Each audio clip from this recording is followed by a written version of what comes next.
I don't know if you feel this way, but you ever look at like the comics on top with the private jets and the mansions, and you're like, yeah, but how do you write jokes in there? Right. How do you come up with something funny? And like, I feel that way anytime a gig puts me up in a nice hotel room. I'm like, I can't be funny in here. This is too nice. Yeah. It needs to be kind of shitty. You have to struggle. You have to have bad things happen to make funny. If your life's too good, you know. I think I said this recently, and I think it's true. I think you gotta be the jester or the king. I don't think you can be both. Right. You know? I think that's Elon Musk's problem right now. Is he's trying to rip jokes, and you're like, dude, you know, your whatever comes out of your mouth affects your stock price. Yeah. You know, I don't know if on New Year's if I was watching the ball drop or Tesla stock. They could have just put Tesla stock up there. It's just going 10, 9, 8, 7, 6, 2, what?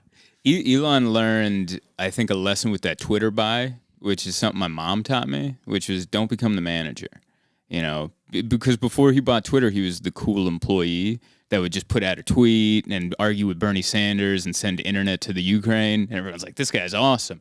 But he got promoted to manager, and now he's in charge of the schedule. And everyone's like, this guy's kind of a dick.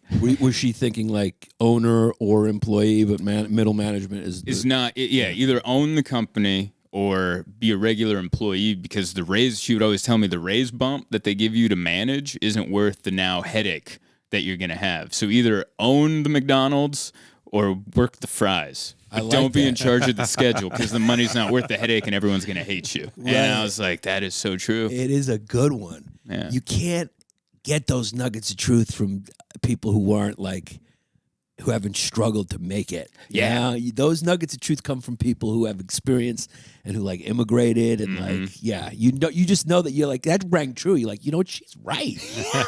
She's right, dude. Don't ever manage a comedy club. Yeah, no. Own it or work in it. Yes. Yeah. Own it or do a weekend and then leave. Yeah. Definitely don't manage it. Yeah.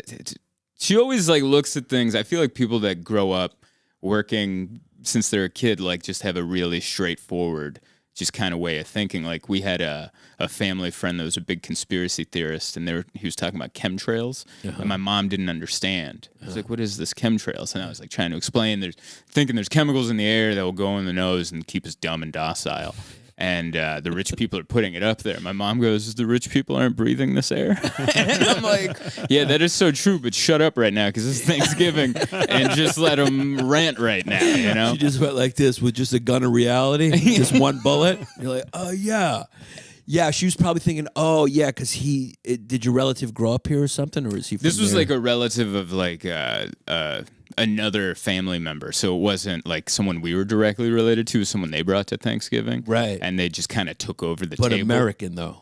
Very. Yeah. Very American. She was probably, I could understand her thought process going like, oh, like the anatomy of her thought was probably like, oh, he's American inventing a problem so he has something to talk about and something to do. Yes. Right, because where I come from, you know, there's real problems. Yeah, my mom was always like, this place is so much better that even with all the issues, it's like, still beats Budapest. Yeah, I mean, maybe that's the way you end conspiracy theories is you talk to, like, immigrants who are, you know, and they just give you the cold hard fact real quick of how it works. Dude, that because your mom just killed it in a second. You're going, like, oh yeah, yeah. You're going like the vaccines are intentionally killing people. Your mom would be like, why would they want to do that? Who's going to work? And you go, oh yeah, they need a workforce. They don't want to be alone. They got to sell their shit to people to get rich. She felt that way about crypto too, because I was telling her like when crypto was getting hot, I'm like, I'm thinking of buying this Bitcoin, but I'm scared. Yeah. And she's like, what is it? And I kind of talked to her about it. She goes, that's a scam. And I go, well, I don't think so. And she's like, no, it's a scam. We're like, no, they're telling us to do it. She's like, yeah, but why would rich people want other rich people to get rich? That doesn't make any sense. And I'm like, man. Is that what she said? That's what she said. Because that fucking is true. It makes so you need that one sentence. You said it, and it made sense so quickly in my mind. I went, yeah. Yeah. I mean, like, quicker than a millisecond. I was like, yeah.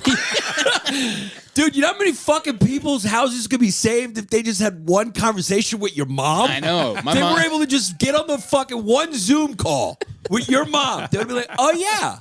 That makes no sense. Why would they just open up free money for everybody so easily? Yeah. You're like, no, there's somebody at the top of this who's scamming people. Exactly. Someone's going to win. Yeah. And It ain't going to be you. it's not going to be you. Yeah. And that's kind of like how I was raised. So like we're kind of raised like my mom's a commie, like in the sense that she liked communism in Hungary. We left after communism fell. So communism fell in 89 and she's like, oh, things are getting dicey here. And it's because I argue with her about this all the time. I go, no, the free market, blah, blah. And she's like, no.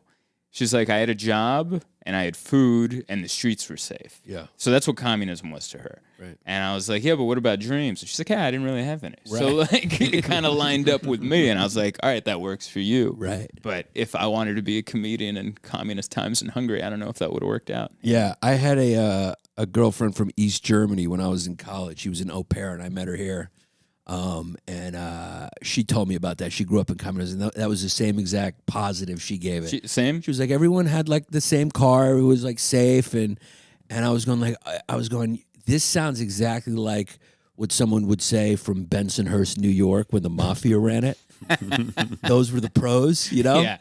You're like, as long as you don't know how the sausage is made, Right. then there's a lot of pros. You're like, yeah, like, you know, in like John Gotti's areas, you're like, the streets were safe, no crime. It was like, yeah, because they had a monopoly on the crime. Yeah. And there is a positive to that, but there's a big asterisk. You should put a big asterisk next to those positives because the government had the monopoly on the violence and the suppression and everything. So you're like, yeah, it does keep the streets safe from other people. But if you say certain things about, I don't know, whatever, it wasn't Tito. Who's the guy in Hungary? I know Tito was Yugoslavia. I don't even know who the guy in Hungary was. Bushnelznino. I know it was the Russians. I know it was the Russians that ran us because I was there when I was 2 and they moved the vehicles out because they left. Right. And whatever viceroy they threw in there. Yeah, whatever puppet. friend of the USSR, they're like, you run Hungary or you're the administrator or whatever. But yeah, she was all hung up on it. Like I even made her watch. Have you ever watched Chuck Norris versus Communism? No, but it sounds like a fucking lit movie that I'm checking out tonight. It's not exactly what it sounds like. It's a documentary about Romania, which is right next to Hungary, and they had a very strict government, more so than Hungary's, where they policed all the entertainment that came in. They allowed no Western movies at all. Hungary allowed them; they did not.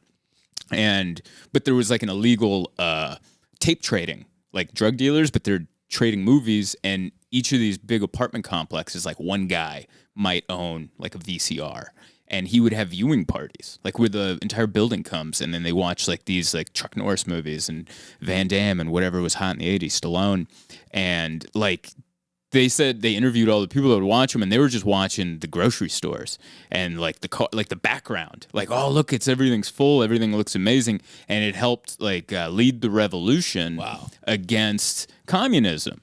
And we watched this movie and we listened to all these like beautiful, heart-wrenching stories, and then at the end of the documentary, I go, "What'd you think, Mom?" She goes, "It was very nice, but you know that illegal tape trading, that was the only crime going on." I was like, that's all you got out of this?